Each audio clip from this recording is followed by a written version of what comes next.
Hi friends, இன்னைக்கு நம்ம விளாக்ல பார்க்க போறது என்னன்னு சொல்லி பாத்தீங்கன்னா, நம்மளோட முன்னாள் முதலமைச்சர் காமராஜர் ஐயாவோட வீடை பார்க்க போறோம். காமராஜர் ஐயாவோட வீடு எங்க லொக்கேட்டடா இருக்குன்னு சொல்லி பாத்தீங்கன்னா, நம்ம விருதுநகர்ல தான். நீங்களும் விருதுநகர் போனா கண்டிப்பா ஐயாவோட நினைவில்லத்துக்கு போங்க. இதுதான் ஐயா பிறந்த வீடு. ஐயாவோட வீடு ரொம்ப எளிமையா தான் இருக்கும். இது அவங்களோட அம்மா சிவகாமி அம்மாள். அதுக்கப்புறம் இது ஐயா ஸ்கூல் டேஸ்ல எடுத்த போட்டோஸ்.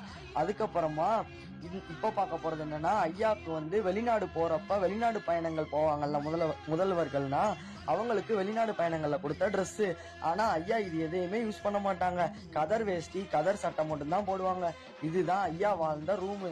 அதுக்கப்புறமா வெளியே பாக்குறது ஐயாவோட திருவுருவச் சிலை. அதுக்கப்புறம் ஐயா மீட்டிங்ல எடுத்த போட்டோ. அதுக்கப்புறம் காமராஜர் ஐயா பயன்படுத்திய உடைகள். அதுக்கப்புறம் காமராஜர் ஐயா வாங்கிய பழக்கங்கள். இந்த மாதிரி எல்லா திங்ஸுமே தமிழக அரசால பாதுகாக்கப்பட்ட கண்ணாடி பேடகங்கள்ல அங்க வச்சிருக்கிறாங்க.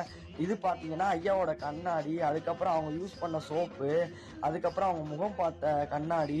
இந்த மாதிரி அவங்க யூஸ் பண்ண பெண்ணு. இந்த மாதிரி எளிமையான பொருட்கள்லாம் அங்க நம்ம பாக்குறதுக்காக வச்சிருக்கிறாங்க.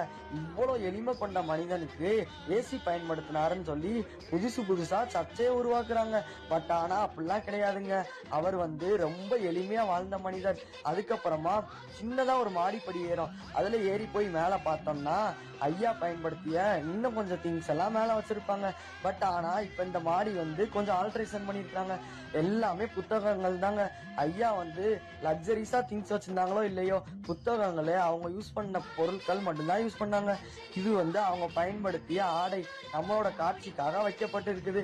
அதுக்கப்புறமா ஐயா பயன்படுத்திய சமையல் பாத்திரங்களும் அதிகமா கிடையாதுங்க. லிமிட்டடா தான் ஐயா யூஸ் பண்ணிருக்காங்க.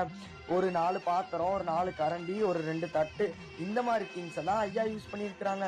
அதுக்கப்புறம் நம்ம பார்க்க போறது ஐயா பயன்படுத்திய கட்டிலுமே ரொம்ப லக்ஸரிஸ் எல்லாம் கிடையாது. ஒரு மடக்கு கட்டில் மட்டும்தான். இதை தமிழக அரசு ரொம்ப பொக்கிஷமா பாதுகாத்து வர்றாங்க. அதுக்கு என்னோட நன்றியை தெரிவிச்சுக்கிறேன். இது நம்ம ஐயா கையால எழுதின அவங்க கையெழுத்துக்கள். அதுக்கப்புறமா இப்பதான் எல்லாமே பிரிண்ட் அவுட்டா வருது. பட் ஆனா சிஎம் இருந்தாலும் கையால தான் இந்த எல்லாமே எழுதியிருக்கிறாங்க. இது ஐயா பயன்படுத்திய ஜக்கு. அதுக்கப்புறம் அவங்க சமையலுக்கு உபயோகப்படுத்தின பாத்திரங்கள் 4